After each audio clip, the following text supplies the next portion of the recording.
Welcome to Meet the Experts, the show that introduces you to today's best and brightest thought leaders sharing information to accelerate your success in business and life. Let's get today's show started. Welcome to Meet the Experts, the show that introduces you to the thought leaders who can impact your business, brand, and bank account. I'm Cory Mosley, your host for today's show. Whether you're trying to stay ahead of the curve with technology or just figuring out how to make sense of all this AI buzz, today's guest is someone you need to hear from. Joining me is Chuck Gallagher, a nationally recognized ethics and AI keynote speaker and the president of Chuck Gallagher, LLC. Chuck works with organizations to break down the complexity of AI, offering real talk on how to implement it ethically and effectively. He's not just talking theory, he's helping companies embrace AI in a way that protects their brand while unlocking game-changing potential. Chuck, welcome to the show. Cory, it is great to be here. Now, I can't go 3 feet without someone talking about AI, but I love, before we came in, just your perspective on how you approach it. You're not an AI scientist or a data scientist. You look at really real applications. Let's just jump right in and talk about that. Well, okay, you're right. I'm not a geek, don't care about programming, don't understand it, not that smart. But the question is, if somebody were to give you a new tool, are you going to explore the tool, engage with the tool, and most importantly, figure out how do I take the tool and use it for the benefit to the organization? To me, that would probably be growth within the organization, and whether that's a sales tool or operational improvement. Yeah, absolutely. So let's talk about that. What should companies really be thinking about in terms of staying on the right side of ethics, but also innovation in this AI world? Okay, so there's really two practical things, okay? One is people need to be willing to explore. They got to play. There's a point at which you just literally have to sit down with whatever the AI tool is, Perplexity, ChatGPT, Runway ML, Designer, and the list goes on and on. Sure. But play with it and think about what's the possibility here that this could improve my business. But the second part, and this is pretty important, especially for larger businesses, I'm going to call it a small to medium-sized business, but some of those are $500 million a year businesses or so, is do you have a policy on how it's used? Because one of the challenges is if everybody at your organization is a cowboy and says, hey, I'm going to play with it, do you have a policy on how it's to be used? Because what if somebody actually uses it and it produces something that's on your brand for your business that happens to be inaccurate and creates a liability? Sure. No, I can see how that creates a problem. You know, I'm interested in this idea that we're so AI driven now. Everyone thinks that everything is AI. Oh, yeah. Like, I saw your blog article, AI. Oh, I read your new book, probably AI. Right. Does that matter? Does it not matter? Like, skepticism is high. The content can still be great, whether or not it was, Okay, so I'm going to answer the question this way. Does it matter? Well, it matters to the people that think it matters. Sure. Okay, now, once you get past that, look, I can write something for the 8 inches between my two ears, and I can put it in Grammarly, which I've used for years. Never even thought about that AI. Just check the grammar, make sure the spelling is right, etc. Right. I can take it literally out of that, put it into an AI checker, and it's like, it's 48% written by AI. And it's like, okay, time out, we're going crazy with this. Right. Is it grammatically correct? Was it my concept, my idea that it improved because it can probably speak right better than I can? Right. Yes. And is it is it tactical information, or did it meet the mission of the purpose of the content? Exactly. Right. Exactly. Yeah. So as time goes on, it is going to be less, people will be less concerned with did you create the content as compared to, is this content beneficial to me, the reader, or the consumer? And are you a source I can count on to continue delivering content, right? Yes. Content, I think people put a lot of emphasis, after all, we're Thought Leadership Studios, but put a lot of emphasis in this idea of being an originator of an idea versus a curator. And knowing how to communicate that effectively. Now, you're in the trenches every day, with these organizations. What are some of the roadblocks that you're seeing when it comes to making AI actually work inside organizations? Well, two dominant. One is people haven't played with it enough or don't have permission to. And so consequently, you have a sizable block right now, although that will diminish rapidly over the next several years, but a sizable block that just doesn't have enough experience with it to use it effectively. The other side is recognizing in AI when it goes off the rails, when it just does something that's stupid. There was I want to say it was New Jersey, but I think it was an attorney in New Jersey that wrote his brief for his client with AI. Now, it was an amazing brief, Cory. It was really good. Right. The judge and the other attorney were looking at it, was like, man, we're going to lose this case. Wow, where do you find these cases? He didn't find them. It made them up.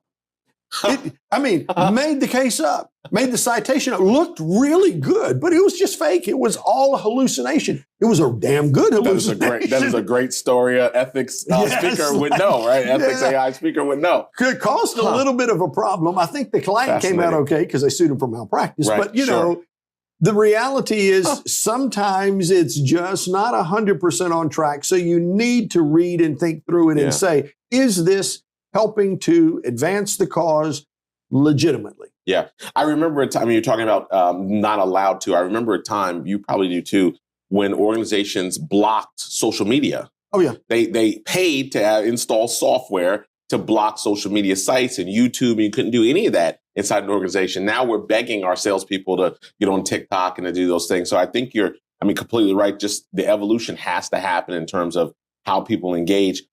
Now, let's go inside for a second. Let's kind of inside scoop this here. You know, what does really your AI speaking and consulting actually look like, you know, kind of, you know, behind the scenes? How are you helping teams, the organizations that you're speaking to, really level up their understanding here when it comes to AI?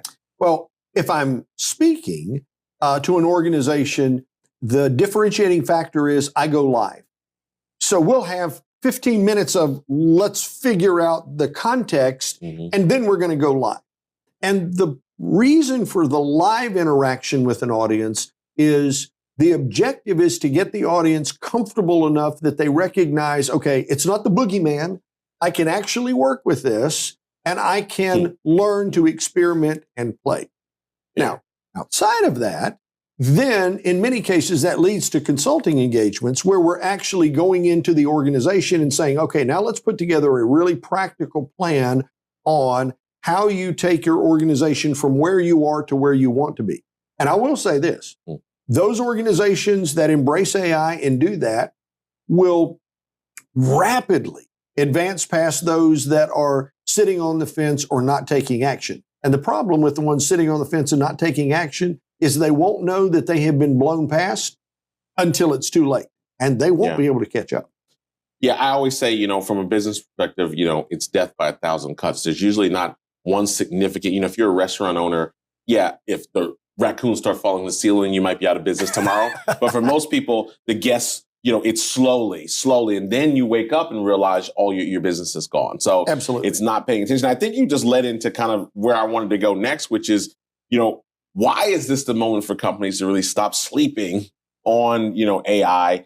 And what are some of the upsides that you're seeing for people who get ahead of the curve with the right mindset and your ethical framework? Well, if you sleep, you're asleep.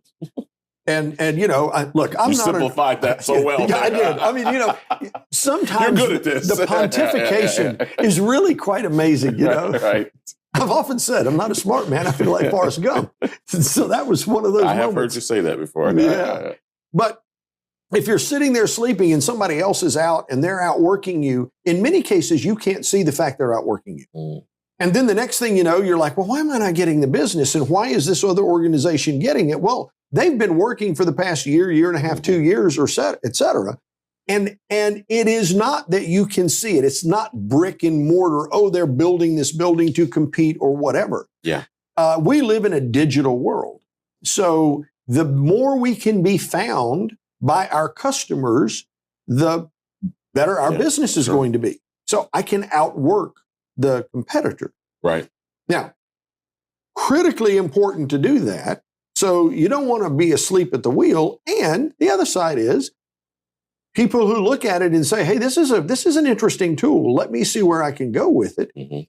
Probably are going to experiment in ways that they hadn't previously thought of. The one thing AI is really good at is it will give you different perspectives. So you could come in and say, with my business here in Richmond, what are 5 ways that I could pivot that would increase my business by X? Right. And it probably, in those 5 ways, would give you something that would be like, I hadn't thought of that. That's right. Wow, that's interesting. And then you ask it, how would I do that? Well, it's a tool that is interactive with you that's amazing. So, having said that, there's a lot of noise. Of course, we said right about AI, of all the things it can do, can't do, because it also creates an opportunity to send people down a lot of rabbit holes, too. It does. What's one of those kind of myths or misconceptions that you kind of hear about, often? And how do you flip the script on those things during some of your keynote presentations? Well, I give you a perfect example. I had a lady in one of the presentations. She was really irritated. She was like, I teach at a university and I'm doing nursing and I make them write a 5,000-word paper on HIPAA every semester. And this AI is writing the paper for them. What do you say to that? She was irritated. Yeah. And I said, well, looking for a fight. Yeah, really. I said, well, I'm getting ready to stick shoe in mouth, but you're looking at it wrong.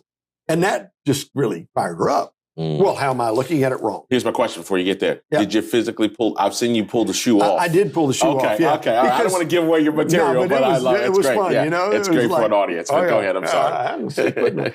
But I said, what is your objective with the paper? She said, well, I want them to research and understand HIPAA because if they're going into nursing, they need, okay, great. So you really want them to learn. Yeah, that's right.